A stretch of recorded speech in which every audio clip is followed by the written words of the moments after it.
नमस्कार, मैं सौरभ शर्मा। आपको बता दें कि कर्ण उत्सव करनाल में मनाया जा रहा है ताकि मौजूदा पीढ़ी और आने वाली पीढ़ी को करनाल का इतिहास पता हो। आने वाले नवंबर में आपको बता दें कि 3 दिवसीय ये कार्यक्रम रहेगा जिसमें करनाल के पुराने इतिहास को लोगों तक पहुंचाया जाएगा। जब कोई भी संस्थान बनाते हैं, जैसे हमने निफ़ा बनाई, तो हम निफ़ा का स्थापना दिवस हर साल मनाते हैं। सीजीसी अपना स्थापना दिवस हर साल, वॉइस ऑफ इंडिया, हर संस्था अपना अपना, शहर में जो कॉलेज बनने हैं, जो कुछ भी है, वो सब अपना स्थापना दिवस किसी न किसी रूप में मनाते हैं। लेकिन जिस शहर में हम रहते हैं, करनाल में, करनाल का स्थापना दिवस कभी किसी ने नहीं मनाया। जब मैंने नज़र मार रहा था तो मुझे नज़र आ रहा था कि आगरा के अंदर ताज महोत्सव होता है, बहुत बड़ा फंक्शन होता है। देश के बहुत से शहर हैं जहाँ पर अपने शहर की जो सांस्कृतिक परंपरा धरोहर है उसके नाम पर एक फेस्टिवल जो है वो साल में किया जाता है, ताकि शहर का स्थापना दिवस भी मनाया जाए और शहर के लोग आपस में सांस्कृतिक रूप से जुड़ें और शहर के इतिहास का सबको पता चले। जब ये विचार मन में आ रहा था तो मैं देख रहा था विजय शर्मा जी हमारे बड़े भाई हैं, वरिष्ठ पत्रकार भी हैं और आजकल पत्रकारिता से संन्यास लेने के बाद अपने जो भी इनके अनुभव हैं उनको साझा कर रहे हैं। तो फेसबुक पे करनाल की हिस्ट्री लेकर आ रहे हैं।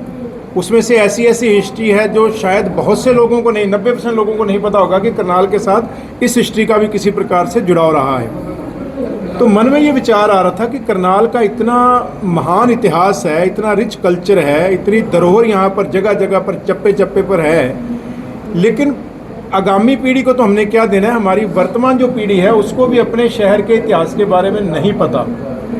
ये धरती जिसकी, इस शहर जिसकी स्थापना जो है दानवीर कर्ण की महाभारत काल के अंदर, रामायण काल की बात करें, माता सीता से भी संबंध है करनाल का। अगर हम करनाल की बात करें तो यहाँ गुरु नानक देव पातशाह अपनी तीसरी उदासी में आए, गुरु तेग बहादुर जी की शहादत से इस ज़िले का संबंध है, उनका शीश यहाँ पर लाया गया। सूफी संतों के अंदर, पूरी दुनिया के अंदर जो गीत गाया जाता है दमादम मस्त कलंदर, वो महान सूफी संत कलंदर साहब का करनाल से संबंध है। कितने लोगों को पता होगा कि पाकिस्तान के पहले प्रधानमंत्री लियाकत अली खान करनाल से थे।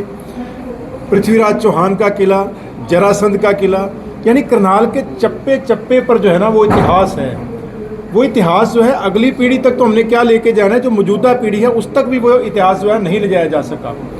और जो इस शहर का संस्थापक हैं दानवीर कर्ण, उनके बारे में 4 बातें हमें पता है कि वो कुंती पुत्र था, सूर्य पुत्र था, सोना दान किया करता था। उसके जीवन के बहुत से पहलू हैं जो अनछुए हैं, जिनके बारे में कभी किसी प्रकार की कोई चर्चा नहीं हुई। तो जब ये मन में विचार आया तो बहुत से साथियों के साथ जो है हमने इसको डिस्कस किया और ये विचार बनाया कि हम हर साल कर्ण उत्सव के नाम से एक कार्यक्रम 3 दिन का रखेंगे। इस बार 3 दिन का है, आगे जैसे सभी का विचार होगा इसको बढ़ाया भी जा सकता है, कम तो नहीं करेंगे, बढ़ाया जा सकता है। लेकिन इस साल से, और नवंबर इसलिए चुना क्योंकि जब मैंने सर्च किया तो उसमें ये आता है कि जो कर्ण का जन्म था वो नवंबर माह के अंदर हुआ था। ठीक है, तो उसमें डेट फिक्स नहीं है लेकिन नवंबर माह आता है। तो हमने इसलिए तय किया कि हम हर साल नवंबर माह के अंदर जो है 3 दिवसीय कर्ण उत्सव जो है वो किया करेंगे। इस कर्ण उत्सव को हम पूरे शहर का, पूरे करनाल जिले का उत्सव बनाना चाहते हैं, किसी एक संस्था का उत्सव नहीं बनाना चाहते। इसलिए आज इस बैनर पर किसी संस्था का लोगो नहीं है। ऐसा नहीं कि लोगो नहीं आएंगे, लोगो आएंगे। आने वाले टाइम में संस्थाओं के लोगो भी आएंगे, मीडिया के लोगो भी आएंगे, बहुत कुछ होगा। जुड़े जैसे जैसे जुड़ते जाएंगे। बहुत सी प्रोमिनेंट ऑर्गेनाइजेशन है जो आज यहाँ पर बैठी हैं, बहुत सी प्रोमिनेंट ऑर्गेनाइजेशन है जिनको हम लोग साथ जोड़ेंगे। अगर व्यापार की बात करें तो जो व्यापार मंडल है उनको हम जोड़ेंगे, Haryana chamber of commerce and industry को हम जोड़ेंगे। हम लोग जिला प्रशासन से मिलेंगे, डिप्टी कमिश्नर साहब से, करनाल पुलिस अधीक्षक जो है उनसे मिलेंगे, ताकि जिला प्रशासन और करनाल पुलिस जो है वो इस कार्यक्रम के अंदर भागीदारी करे। मुख्यमंत्री जी का जो एक प्रोग्राम चलता है कम्युनिटी आउटरीच, उस कम्युनिटी आउटरीच के जो मुखिया हैं हरियाणा के, पंकज नैन जी हैं जो करनाल के एसपी रह चुके हैं, हम उनसे भी निवेदन करेंगे कि इसको कम्युनिटी रीच के साथ भी जो है, जो आपका है बड़ा कार्यक्रम है, उसके साथ भी इसको जोड़ा जाए। करनाल के विधायक हैं जगमोहन आनंद जी, करनाल की मेयर है रेणुबाला गुप्ता जी, बाकी चारों हलकों के जो विधायक हैं और स्पेशली स्पीकर साहब जो करनाल जिले के अंदर से ही हैं, इन सारों से हम लोग मिलेंगे। हम विपक्ष के लोगों से मिलेंगे। हम चाहेंगे कि ये उत्सव जो है वो करनाल का उत्सव बने, करनाल के लोगों का उत्सव बने। इसका जो दायरा है वो बहुत बड़ा हो। आने वाले दिनों में हम 1 बाय 1 सभी से मिलेंगे और सबका सहयोग लेकर इसको एक महाउत्सव के रूप में हम लोग जो है वो पेश करने जा रहे हैं। छोटी सी रूपरेखा मैं बता रहा हूँ, कल्चरल पार्ट जो है वो डॉक्टर कृष्ण अरोड़ा बताएंगे और बाकी सभी लोग जो है वो छोटे छोटे इस पर अपने विचार एक एक मिनट के देंगे। पहले मैं इसकी रूपरेखा बता दूं, ये 3 दिन का कार्यक्रम रहने वाला है, 13 नवंबर से लेकर 15 नवंबर, जिसमें दोपहर बाद 3 बजे फेस्टिवल शुरू हो जाया करेगा, जो इस ऑडिटोरियम में यहीं पर हो रहा है, डॉक्टर मंगल सेन ऑडिटोरियम में ये 3 दिन का कार्यक्रम रहेगा। जो बाहर पार्किंग एरिया है वहाँ पर हम लोग जो है एक जैसे राहगिरी में एक स्टेज होती थी, चौपाल टाइप एक स्टेज बनाएंगे। जो शहर का टैलेंट है, जो लोग हैं जो पहले रजिस्टर्ड करवा के वहाँ को परफॉर्मेंस देना चाहते हैं, वो लच्चर ना हो, कला और संस्कृति के साथ जुड़ी हुई हो, वो 3 से 5 बजे तक, 5:30 बजे तक बाहर स्टेज चलती रहेगी। लोग आएँ और अपना परफॉर्म करें, जो भी आना चाहते हैं करें, कोई दिक्कत नहीं है। हम लोग दुकानें स्थापित नहीं करेंगे, लेकिन एक मन में विचार है कि हम लोग ट्रेडिशनल फूड जो है हमारा, खिचड़ी है, ये आपका बाजरे की रोटी है, सरसों का साग, मक्की की रोटी, जो ट्रेडिशनल फूड है वो भी वहाँ पर हो, ताकि जो लोग आएँ जो खाना चाहें वो अपना खा भी सकें। तो बाहर एक पूरी एग्जीबिशन लगाई जाएगी, दानवीर कर्ण से लेके आज तक का जो करनाल का इतिहास है, उसमें कर्ण का इतिहास भी शामिल होगा, करनाल का इतिहास शामिल होगा। उसके ऊपर बाहर एक एग्जीबिशन रहेगी ताकि लोग 3 दिन आएँ और देखें अपने शहर के इतिहास को। 6 बजे मुख्य कार्यक्रम जो है ऑडिटोरियम में शुरू हो जाएगा। वो 3 दिन का कार्यक्रम जो रहने वाला है वो भी डॉक्टर साहब आपको बताएंगे। लेकिन हम 2 बड़े काम इसमें जो है वो करने जा रहे हैं। हम लोग करनाल के पूरे इतिहास को संजोने जा रहे हैं। एक हम लोग किताब जो है वो प्रकाशित करेंगे, उसे आप कॉफ़ी टेबल बुक कहो, उसे आप किताब कहो। वो किताब दानवीर कर्ण के जन्म से लेके, करनाल की स्थापना से लेके आज करनाल जहाँ पर खड़ा है, आज तक के इतिहास को जो है वो संजोने वाली है। उसमें कुछ विशेष पॉइंट लिए हैं। मेरा मोबाइल यहाँ किसके पास है, मेरा मोबाइल दे दो, लेने वाले हैं, मैं वो आपसे साझे कर दूँ। और मैं आपकी जानकारी के लिए बता दूँ, क्योंकि विजय जी ऑलरेडी इस पर काम कर रहे हैं, विजय शर्मा जी, तो इसका जो मुख्य लेखन है और संपादन है वो विजय शर्मा जी के हाथ में रहेगा। ये देखेंगे, इन्होंने ऑलरेडी काफ़ी तैयार किया भी हुआ है, लेकिन नया हम इनपुट्स लेंगे। लेकिन कुछ विषय ऐसे हैं जिसमें हम और लोगों से, करनाल के और लोगों से भी हम लोग जो है वो आर्टिकल मांगेंगे। उस आर्टिकल को उन्हीं के नाम से, जिसके माध्यम से वो आर्टिकल आएगा, उन्हीं के नाम से उस पुस्तक के अंदर छापा जाएगा। डुप्लीकेसी ना हो, सेम चीज़ दोबारा ना हो, तो इसलिए हम लोग अलग अलग उसको पोर्शन में बांट के अलग अलग लोगों की जिम्मेदारी लगाएंगे।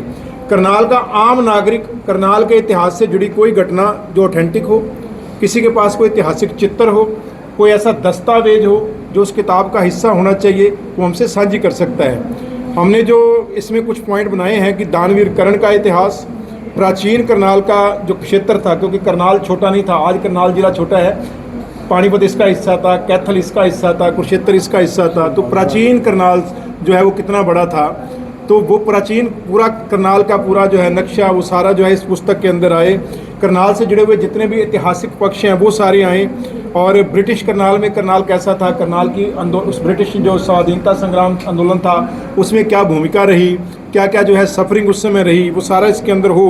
करनाल का व्यापारिक पक्ष क्या है, व्यापार में करनाल क्या कर रहा है आज की डेट में, औद्योगिक पक्ष क्या है करनाल का, उद्योग में करनाल क्या कर रहे हैं, कृषि विज्ञान का केंद्र करनाल कैसे है, करनाल को राइस बॉल ऑफ इंडिया क्यों कहा जाता है। ये सारी चीज़ें हम तथ्यों सहित जो है पूरे डाटा के साथ हम उसमें देंगे। करनाल के खिलाड़ियों ने विश्व पटल पर क्या किया है, करनाल ने कला और संस्कृति के क्षेत्र में क्या किया है, शिक्षा के क्षेत्र में करनाल कहाँ स्टैंड करता है, करनाल में कितने फौजी जो हैं वो सरहदों पर शहीद हुए हैं, कितने पुलिस के जवान या पैरामिलिट्री के जवान जो हैं वो देश के लिए शहीद हुए हैं, कितने स्वतंत्रता सेनानी हैं जिन्होंने जेलें काटी हैं या शहीद हुए हैं। ये सारी जानकारी, करनाल के ऐसे कौन से लोग हैं जिनको राष्ट्रीय और अंतर्राष्ट्रीय स्तर पर जो है पुरस्कार मिले हैं, चाहे वो पद्म पुरस्कार हों, चाहे कोई और राष्ट्रीय ऑथेंटिक प्राइवेट संस्थाओं वाले नहीं, जो ऑथेंटिक राष्ट्रीय अवार्ड हैं वो कौन से ऐसे लोग हैं जिनको मिले हैं, उन सब का डाटा इस पुस्तक के अंदर हम लोग देने का प्रयास करेंगे। साथ ही करनाल का media, print media, electronic media और डिजिटल मीडिया के अंदर कौन कौन से साथी हैं, पुराने कौन से साथी हैं, आज कौन से साथी हैं, मीडिया के क्षेत्र में करनाल की कुछ खास जो भी भूमिका रही हैं उसके लिए भी एक अलग से चैप्टर जो है होगा। ये सारे चैप्टर हम लोग बांट कर चलेंगे।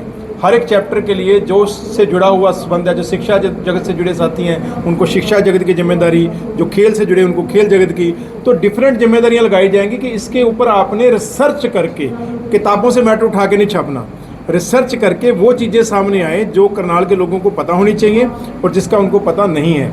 और उसके बाद ये प्रयास रहेगा, जिला प्रशासन से हम लोग इस सहयोग की अपील करेंगे सरकार से कि ये जो किताब छप के आए, ये किताब करनाल के हर स्कूल की लाइब्रेरी में हो, हर कॉलेज की लाइब्रेरी में हो, जो जिला लाइब्रेरी है वहाँ पर इसकी कॉपियाँ हों, और जो प्राइवेट लाइब्रेरीज़ हैं या जितने भी जो मेन इश्यू जहाँ लोग आकर बैठते हैं, चाहे कोई डॉक्टर्स का क्लिनिक है, वेटिंग एरिया है या कोई और वेटिंग एरिया है, तो सब जगह ये पुस्तक पहुँचे ताकि हमारी प्रेजेंट जनरेशन को और हमारी आने वाली जनरेशन को अपने शहर के संस्थापक से लेके और अपने शहर की स्थापना और उसका जो इतिहास है और जो उपलब्धियां हैं शहर की और शहरवासियों की, उस सारे, और ये हम पूरा करनाल जिला लेंगे, केवल करनाल शहर नहीं लेंगे, पूरे ज़िले को हम लोग इसमें कवर करेंगे। तो वो सारी उपलब्धियां जो हैं उनको एक पेन डाउन करके एक किताब का रूप दिया जाएगा, एक कॉफ़ी टेबल बुक का रूप दिया जाएगा, ताकि हम लोग इस इतिहास को अपनी अगली पीढ़ी तक पहुंचा सकें। कल्चर में क्या रहने वाला है उसके बारे में मैं प्रोग्राम भी रहेंगे।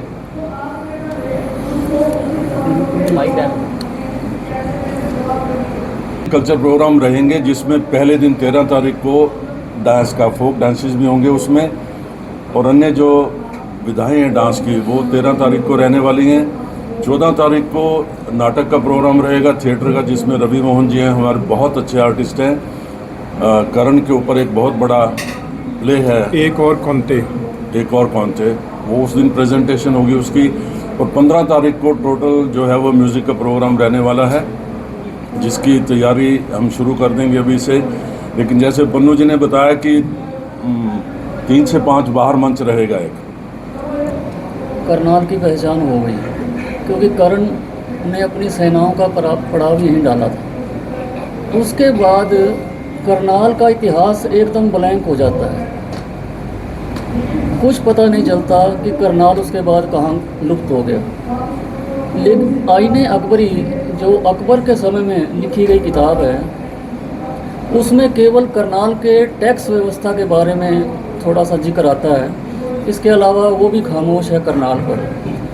इसके बाद करनाल तब दुनिया के सामने आया जब 1939 में 1739 में जब नादिर शाह ने दिल्ली सम्राट पर हमला किया।